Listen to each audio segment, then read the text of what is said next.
Hello मेरे प्यारे भाई बहन। आप लोगों का नई बुक क्लास 8 हिंदी बसंत भाग 3 अध्याय 4 भगवान के डाकिया। यह एक कविता है।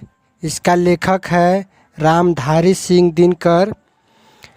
पक्षी और बादल यह भगवान के डाकिये हैं जो एक महादेव से दूसरे महादेव को जाते हैं। हम तो समझ नहीं पाते हैं, मनुष्य लोग नहीं समझ पाते हैं, मगर उनकी लाई चिट्ठियाँ पेड़ पौधे पानी और पहाड़ ये सब समझते हैं। प्राकृतिक भेदभाव नहीं करते हैं। समझे? ये कविता है, आप लोग बढ़िया से अच्छे तरीक़ा से पढ़ लीजिएगा। समझ गए मेरे प्यारे भाई? अब चलते हैं क्वेश्चन की तरफ। प्रश्न अभ्यास कविता से प्रश्न 1 समझेंगे। कवि ने पक्षी और बादल को भगवान के डाकिया क्यों बताया है, स्पष्ट कीजिए। इसको हम 1 नंबर का उत्तर हम इस प्रकार से समझेंगे। कवि ने पक्षी और बादल को भगवान के डाकिया इसलिए कहा है क्योंकि उस प्रकार डाकिया संदेश लाने का काम करते हैं। उसी प्रकार पक्षी तथा बादल मनुष्य द्वारा बनाई सीमाओं को करके एक देश से दूसरे देश में जाते हैं, संदेश पहुंचाते हैं। उनके लिए संदेश को हम भले ही ना समझ पाए, पर पेड़ पौधे पानी पहाड़ उस भली प्रकार समझ लेते हैं।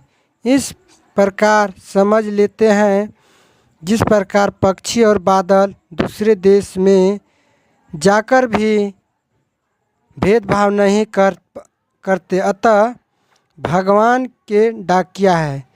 इस प्रकार से इसका उत्तर है। आप अपने कॉपी में नोट करते जाएंगे। चलते हैं नेक्स्ट क्वेश्चन की तरफ। क्वेश्चन हम दूसरा समझेंगे। पक्षी और बादल द्वारा बनाई गई चिट्ठियों को कौन कौन पढ़ पाते हैं, सोचकर लिखिए। तो इसका भी हम उत्तर 2 नंबर का उत्तर हम ऐसे समझेंगे। पक्षी और बादल द्वारा लाई गई चिट्ठियाँ को पेड़ पौधे पानी पहाड़ पढ़ पाते हैं। मनुष्य इस संदेशों को नहीं समझ पाते, लेकिन प्रकृति के यह अंक ईश्वर के भेजे संदेश प्रेम एवं एकता को समझ लेते हैं। समझ गए? इसी प्रकार से चलते हैं नेक्स्ट क्वेश्चन की तरफ। क्वेश्चन हम 3 समझेंगे। कहता है 3 नंबर में किन पंक्ति का भाव है। तो को नंबर समझेंगे। पक्षी और बादल प्रेम सद्भाव और एकता का संदेश एक देश से दूसरे देश को भेजते हैं। इसको भी हम 3 का उत्तर हम इस तरह प्रस्तुत करेंगे। प्रस्तुत पंक्ति का संदेश रामधारी सिंह दिनकर की कविता भगवान के डाकिये में व्यक्त किया गया है। कविता में कवि पक्षी और बादल को भगवान के डाकिये के रूप में प्रस्तुत करते हैं, जो एक देश की सुगंध वर्षा और प्रेम को दूसरे देश में पहुंचाते हैं। अर्थात प्राकृतिक देश में भेदभाव नहीं करती। एक देश से उठकर बादल दूसरे देश में बरस जाता है। उम्मीद करते हैं कि 3 नंबर का क्वेश्चन का उत्तर आप लोग बढ़िया से समझ गए होंगे। चलते हैं अगले क्वेश्चन की तरफ। ख नंबर देखेंगे, प्राकृतिक देश देश में भेदभाव नहीं करती तो एक देश से उठा बादल दूसरे देश में बरस जाता है। तो इसको भी हम समझेंगे। ख नंबर का उत्तर इस तरह से लिखेंगे।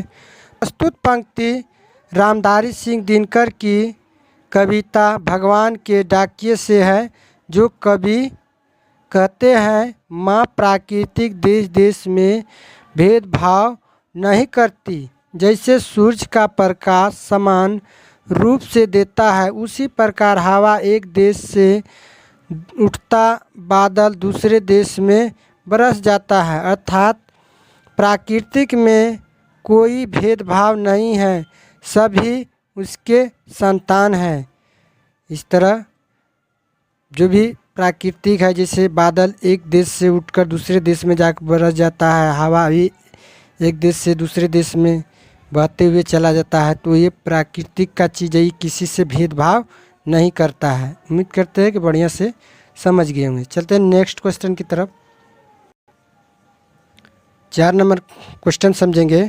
कहता पक्षी और बादल की चिट्ठियाँ में पेड़ पौधे पानी और पहाड़ क्या पढ़ पाते हैं। इसको भी हम 4 नंबर का उत्तर हम इस तरह लिखेंगे। कवि का कहना है कि पक्षी और बादल भगवान के डाकिये हैं। जिस प्रकार डाकिये संदेश लाने का काम करते हैं, उसी प्रकार पक्षी और बादल भगवान का संदेश लाने का काम करते हैं। पक्षी और बादल की चिट्ठियाँ में पेड़ पौधे पानी और पहाड़ भगवान के भेजे एकता और सद्भावना के संदेश को पढ़ पाते हैं। इस प्रकार अमल करते नदियाँ समान भाव से सभी लोगों से अपनी पानी को बांटती हैं। पहाड़ भी समान रूप से सबके साथ खड़ा होता है। पेड़ पौधे समान भाव से अपने फल फूल एवं सुगंध को बांटते हैं, कभी भेदभाव नहीं करते हैं। इस तरह हम 4 नंबर का उत्तर को समझे। चलते हैं नेक्स्ट क्वेश्चन की तरफ। 5 नंबर क्वेश्चन समझेंगे। एक देश की धरती दूसरे देश को सुगंध भेजती है, तो कथन का भाव स्पष्ट कीजिए। इसको भी हम 5 नंबर का उत्तर हम समझेंगे। एक देश की धरती अपने सुगंध एवं प्यार को पक्षियों के माध्यम से दूसरे देश को भेजकर सद्भावना का संदेश भेजते हैं। धरती अपनी भूमि में उगने वाले फूलों की संदेश को हवा से पानी को बादलों के रूप में भेजती है। हवा उड़ते हुए पक्षियों के पंखों पर प्रेम प्यार की सुगंध तैरकर दूसरे देश तक पहुंच जाती है। इस प्रकार एक देश की धरती दूसरे देश को सुगंध भेजती है। इसी तरह हम लिख लेंगे। उम्मीद करते हैं कि आप लोग को सभी प्रश्नों का उत्तर समझ में आ गया होगा। चलते हैं नेक्स्ट क्वेश्चन की तरफ। पाठ से आगे 1 नंबर में कह रहा है, पक्षी और बादल की चिट्ठियों के आदान प्रदान को आप किस दृष्टि से देख सकते हैं। तो इसका भी हम उत्तर 1 नंबर का उत्तर हम ऐसे लिखेंगे। पक्षी और बादल की चिट्ठियाँ के आदान प्रदान को हम प्रेम सौंदर्य और आपसी सद्भाव की दृष्टि से देख सकते हैं। यह हमें यही संदेश देता है। इसका उत्तर इसी प्रकार से है, आप लोग अपने कॉपी पर नोट करते जाएंगे। चलते हैं नेक्स्ट क्वेश्चन को समझेंगे। 2 नंबर का समझेंगे क्वेश्चन को। आज विश्व में कहीं भी संवाद भेजने और पाने का एक बड़ा साधन इंटरनेट है। पक्षी और बादल की चिट्ठियाँ की तुलना इंटरनेट से करते हुए 10 पंक्ति लिखें। तो देखिए, इसको भी हम 2 नंबर का उत्तर हम समझेंगे। पक्षी और बादल प्रकृति के अनुसार काम करते हैं, किंतु इंटरनेट मनुष्य के अनुसार काम करते हैं। बादल का कार्य प्राकृतिक प्रेमी को प्रभावित करती है, किंतु इंटरनेट विज्ञान प्रेमी को प्रभावित करती है। पक्षी और बादल का कार्य धीमी गति से होती है, किंतु इंटरनेट का कार्य तीव्र गति से होती है। इंटरनेट एक व्यक्ति से दूसरे व्यक्ति तक बात पहुँचाने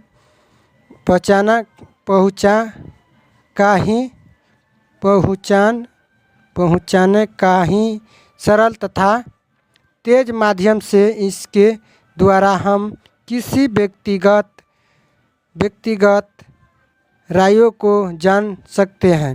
किंतु पक्षी और बादल की चिट्ठियाँ हमें भगवान का संदेश देते हैं। बिना भेदभाव के सारी दुनिया में प्रेम और एकता का संदेश देते हैं। हमें भी इंटरनेट को माध्यम से प्रेम और एकता और भाईचारा का संदेश विश्व में फैलाना चाहिए। उम्मीद करते हैं कि 2 नंबर के भी बढ़िया से समझ गए होंगे। चलते हैं नेक्स्ट क्वेश्चन की तरफ। क्वेश्चन हम 3 समझेंगे। कहता हमारे जीवन में डाकिये की भूमिका क्या है, इस विषय पर 10 वाक्य लिखिए। तो चलते हैं, इसको भी हम 3 नंबर का उत्तर हम ऐसे लिखेंगे।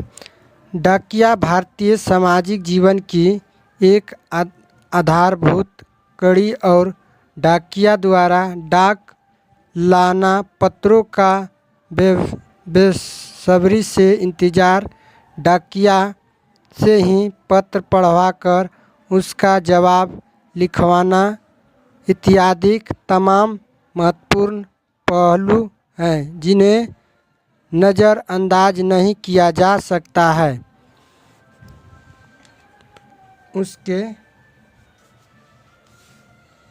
उसके परिचालित सभी तबके के लोगों हैं। हमारे जीवन में डाकिये की भूमिका अत्यंत महत्वपूर्ण है। भले ही अब कंप्यूटर और ईमेल में का ज़माना आ गया है, पर डाकिया का महत्व अभी भी उतना ही बना हुआ है जितना पहले था। समझ गए, जितना पहले था। कई अन्य देशों ने हमें टू मोल डिलीवरी को ख़त्म करने की तरफ कदम बढ़ाए हैं या इसे सुविधा निःशुल्क से जोड़े दिया है। वही भारतीय डाकिया आज भी सुबह से शाम तक चलता ही रहता है। डाकिया कम वेतन पाकर भी अपना काम अत्यंत परिश्रम और लगन और साथ संपन्न करता है। गर्मी, जाड़ा, वर्षा का सामना करते हुए वह समाज की सेवा करता है और उनका सर्वाधिक योगदान माना जाता है। समझ गए। इसी तरह 10 लाइन आप लोग लिख लेंगे। चलते हैं नेक्स्ट क्वेश्चन की तरफ। इस तरह से आप लोग क्वेश्चन को लिख लेंगे। अगर वीडियो अच्छा लगा होगा तो भाई को वीडियो को लाइक करेंगे, चैनल पर पहली बार आए तो चैनल को भी सब्सक्राइब करेंगे और अपने दोस्तों में भी शेयर करेंगे। और वीडियो फुल वॉच करने के लिए तहे दिल से धन्यवाद। और इस प्रकार से आपका इन सभी प्रश्नों का उत्तर आसान और सरल तरीक़ा से मिल गया है और हम का सिलेबस समाप्त हुआ। अब नेक्स्ट वीडियो में देखेंगे।